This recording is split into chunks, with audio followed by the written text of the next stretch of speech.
passons à la question numéro 12, qui porte sur la répartition de l'enveloppe de subvention au club sportif. Et ce sera donc Christian Cossec, le rapporteur. Lors du vote des subventions aux associations le 2 juin 2014, le conseil municipal a prévu une enveloppe de 91 500 € à répartir entre diverses sociétés sportives.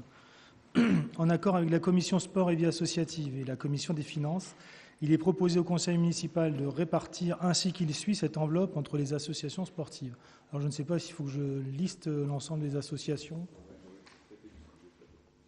Oui, le tableau a été distribué, donc si vous l'avez, vous le constatez. Le choix qui a été fait par la commission a été de reconduire les subventions sensiblement de la même manière que celles qui avaient été votées l'an dernier. J'ajouterai, dans le cadre de ces travaux qui ont été menés par la commission, qu'à partir de 2015, on va mener un travail avec les associations d'une manière générale, de telle manière qu'on puisse poser un certain nombre de critères d'attribution de subventions aux associations. Et pour cela, on les réunira évidemment. Il ne s'agit pas de tout retourner la table et puis changer les choses d'un coup d'un seul, mais de travailler en coopération avec les associations, le service financier, pour voir quels sont les critères qui seront les plus pertinents dans cette attribution de subventions. Alors parmi ces critères, ce sont ceux qu'on connaît habituellement, mais d'effectifs dans l'association, d'activités, de rayonnement, etc. Enfin tout ça, pour l'instant on n'en a pas débattu, ce sera débattu en commission et avec les associations.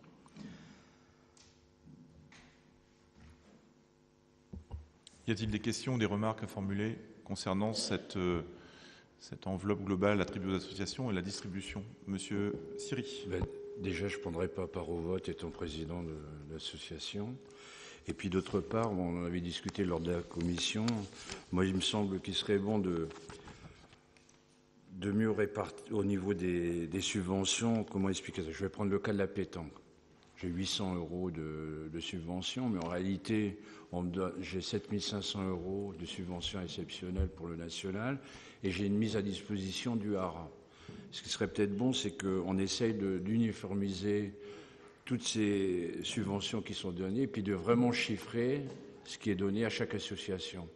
Je pense que ça serait une bonne chose. Alors je souscris tout à fait, c'est ce qu'on a évoqué l'autre jour, c'est ce que je souhaitais mettre en œuvre dans le cadre de cette commission du travail avec les associations.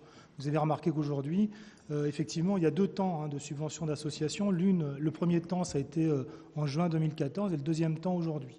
Donc ce qu'il serait intéressant de mettre en œuvre, effectivement, c'est d'avoir une seule vague de versement de ces subventions et que l'on puisse valoriser l'ensemble effectivement de ce qui est mis à disposition. Savoir qu'il y a des locaux qui sont mis à disposition, il y a alors pas de personnel en l'occurrence, je ne crois pas de personnel en tout cas, mais en tout cas du local durable, du local volumineux, voilà.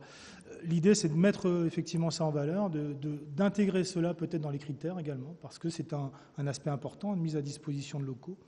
Tout à fait, moi je pense. Et puis surtout, faire en sorte, peut-être dès 2015, ou en tout cas on peut se donner un peu de temps, parce qu'il ne s'agit pas de, comme je disais, pour les associations qui ont l'habitude de fonctionner avec un budget déjà indiqué, tout changer en une année, c'est très compliqué. Donc l'idée, c'est vraiment de se donner un peu de temps et de ne pas brusquer les choses, mais de travailler effectivement dans ces notions de critères et d'y aller progressivement, mais en accord avec les associations, pour bien expliquer les arbitrages que l'on aura à faire. Et on a bien vu dans le thème qu'on a débattu assez longuement tout à l'heure qu'effectivement la ville d'Avranches, à un moment donné, ne pourra plus assumer ces charges de centralité dont je parlais. Ces charges de centralité, c'est le fait d'accueillir en fait sur le territoire d'Avranches un très grand nombre, une très grande proportion des associations sportives, culturelles sur le Sud-Manche, sur la zone de la Comcom du canton en tout cas. Et donc, accueillons l'ensemble de ces associations, leur fournissant des locaux, leur fournissant du matériel, parce qu'on équipe les salles et tout ça. Ça a un coût évidemment qui est considérable. Donc peut-être que toutes ces questions-là seront à mettre sur la table, mais progressivement, l'idée c'est surtout de ne pas brusquer les choses, mais d'y aller en coopération et en discussion avec les associations, les présidents d'associations, les services financiers. Voilà. Tout à fait, je souscris donc effectivement à une clarification en tout cas de ce régime des subventions à la ville d'Avranches. Y a-t-il d'autres remarques ou d'autres questions? Eh bien, écoutez, je vais mettre aux voix cette question numéro 13. Qui est contre? Pardon, question 12, décidément, les numéros. La question numéro 12, effectivement. Qui est contre? Ah oui, alors c'est vrai, ce serait peut-être bien, s'il y a des gens parmi vous qui sont concernés par... donc, Monsieur Siri, donc vous ne votez pas. Est-ce qu'il y a d'autres personnes qui sont concernées par ces attributions de subventions aux associations en tant que membre du bureau ou conseil d'administration? Après, en tant que simple membre, n'ayant pas de pouvoir décisionnel dans la vie... Voilà. Donc, y a-t-il d'autres personnes qui ne voteront pas?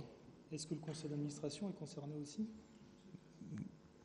Logiquement, c'est oui, c'est le bureau. D'accord. Bureau. Parce que sinon, je me retire aussi. Je suis toujours administrateur, mais j'ai plus de fonction au bureau. Normalement, c'est administrateur. Pour moi, c'est administrateur, c'était plus ça.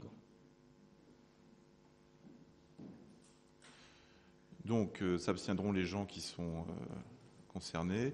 Donc, qui... Juste le bureau. Président, secrétaire.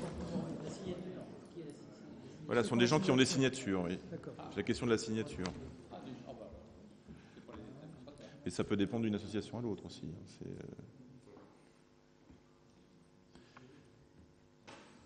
Monsieur Siri, vous êtes président? Non. Vous ne votez pas. Est-ce qu'il y a d'autres présidents d'associations? Est-ce qu'il y a d'autres personnes qui ont la signature au sein d'un bureau ou d'un conseil d'administration que Monsieur Siri? Non. Donc, a priori, il n'y a que Monsieur Siri qui est concerné. Donc, je mets au vote donc cette question numéro 12. Qui est contre? Qui s'abstient? Donc, à l'unanimité, la question numéro 12 est adoptée.